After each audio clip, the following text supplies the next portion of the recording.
你有没有想过，为什么每天几百万人搭 MRT， 新加坡却很少有人坐错线？很多人觉得是因为地铁够先进，指示牌够清楚，但真正厉害的，或许是新加坡一直在降低人们的认知成本。新加坡最让人惊艳的基建体验，其实是樟宜机场，旅客几秒钟就能完成入境，靠的不是闸机更先进，而是整个系统把复杂留给机器，把简单留给人。可到了 MRT， 情况就不同了，机场解决的是通关问题，地铁解决的却是路线识别。随着跨岛线等新线路陆续建成，未来线路越来越多，颜色也会越来越接近，地图开始挑战人的辨识能力。尤其是新加坡正迈入老龄化社会，到2030年，每4人就有1位65岁以上。当深绿、浅绿、草绿同时出现在地铁图上，长者还能轻松分辨吗？对于每天赶时间的通勤族来说，每次换乘多花几秒找方向，看似不起眼，但乘上每天几十万人次，就是一笔不小的社会成本。如果樟宜机场已经把通关做到几乎不用思考，那么新加坡地铁能不能也做到少想一步，少错一次？今天我们就来看看一个看似不起眼的地铁设计，为什么有机会让新加坡再次成为世界标杆。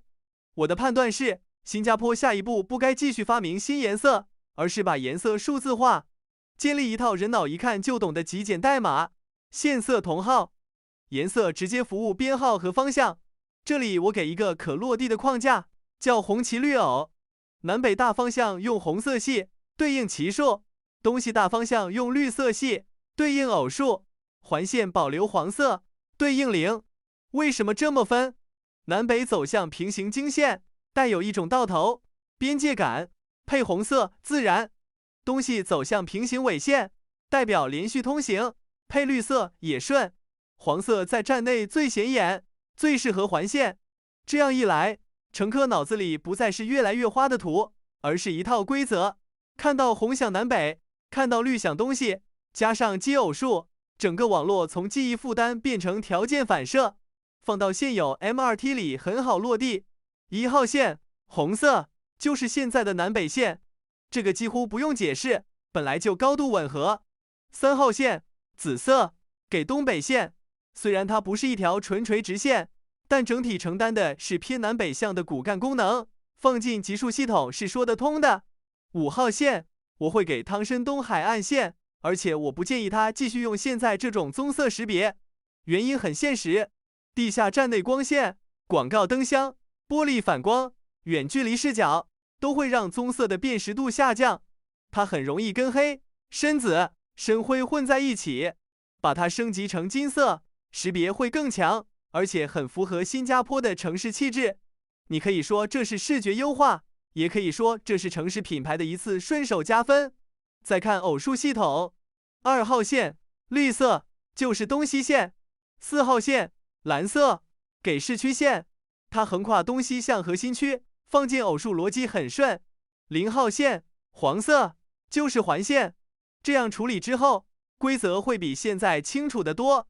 你不需要先背英文缩写 NSL、UO、DTL、TEL、NL、CCL， 你先抓大方向，再抓编号，再抓站点，记忆路径会短很多。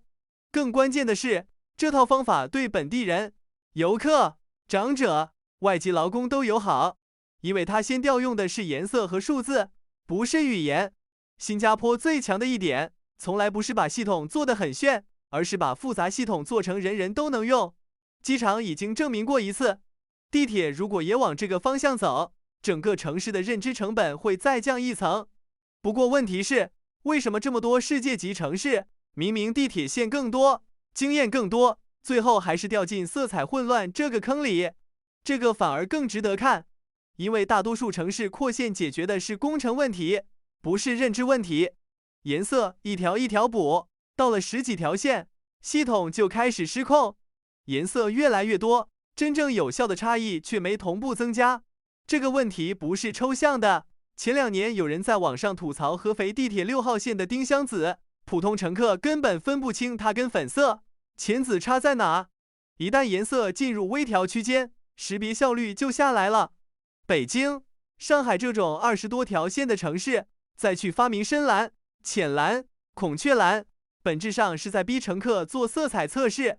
更麻烦的是，全球地铁颜色几乎没有统一逻辑。同样是东西向骨干，这里是绿线，那里可能成了蓝线。所以新加坡真要做示范，必须把规则设计到10条线以后。超过10条怎么办？答案是一色多用，逢十加杠。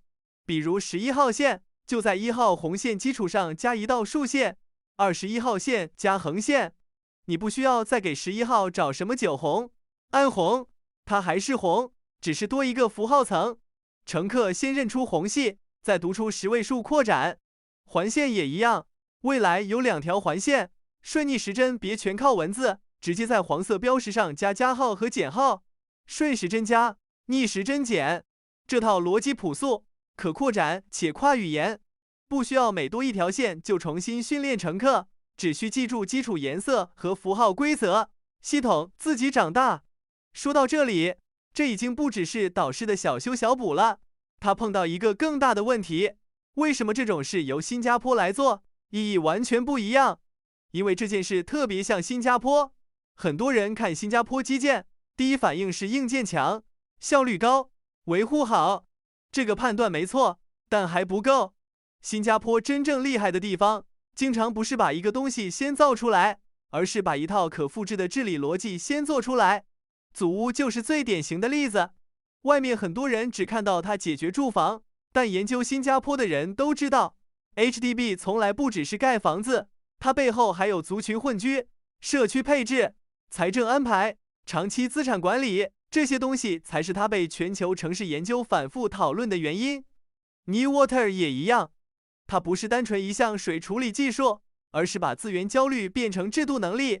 再看 ERP。新加坡很早就用数字化方式处理拥堵，不是等问题失控了再去补洞，而是提前把规则嵌进城市运行里。所以如果今天讨论 MRT 颜色标识，重点根本不在于路线图更好看，或者颜色更高级，重点在于这是不是又一次把复杂城市问题压缩成低摩擦、可复制、可标准化的公共规则。这个思路本身就是很新加坡的。Smart Nation 这几年最容易被误解的地方也在这里。很多人一听智慧国就想到更多屏幕、更多 App、更多感应器。其实真正高水平的数字化往往不是加东西，而是减东西。不是让你看更多信息，而是让你根本不用看那么多信息。最好的系统是把冗余拿掉，用最直觉的符号直接打到人的第一反应。红旗绿偶线色同号，表面上只是改一张图，实际上是在重新安排人流、时间、注意力和错误率。这种设计不是花哨，而是实用主义。也正因为它足够实用，它才有机会从新加坡本地经验升级成别的城市也愿意参考的标准。那最后一个问题就是，如果这真是一套有机会跑出来的新加坡方案，它应该怎么被推到公共讨论里？结论很直接。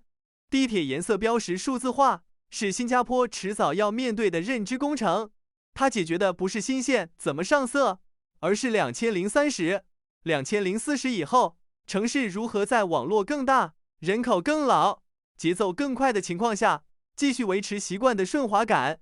如果新加坡能率先把这套规则试出来，不仅本地通勤更省脑，更可能给全球地铁做一次标准示范。颜色不能再只是颜色，必须变成规则。最后，我想把问题留给每天用 MRT 的人。如果你经常在多美哥、欧南园换车，假设 TEL 变成5号金线，未来 CRL 变成12号绿线，通勤会不会更快？家里的安哥安弟只要记住红旗走南北，绿偶走东西，坐错车的概率是不是会低很多？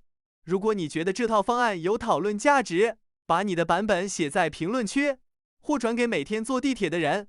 讨论的人够多，这种细节设计才有机会真正进入公共视野。